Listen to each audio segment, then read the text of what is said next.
Welcome. In front of me I have AMAZFIT Active 2 Round Edition, and I'm gonna show you how to change the screen timeout duration on this watch. Basically how quickly the screen turns off after you stop using your device.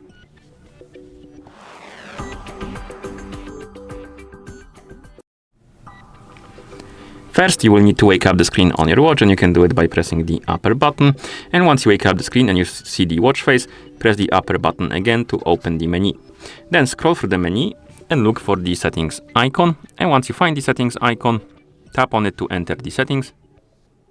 In settings, look for the option called display. And once you find it, tap on it, of course. Here, look for the option called screen on duration. And once you find it, select it.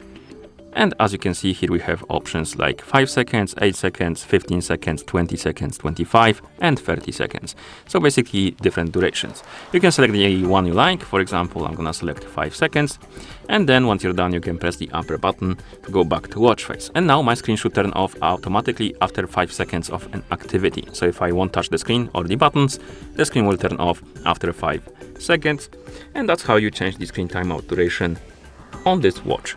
Thank you for watching. If you found this video helpful, please consider subscribing to our channel and leaving a like on the video.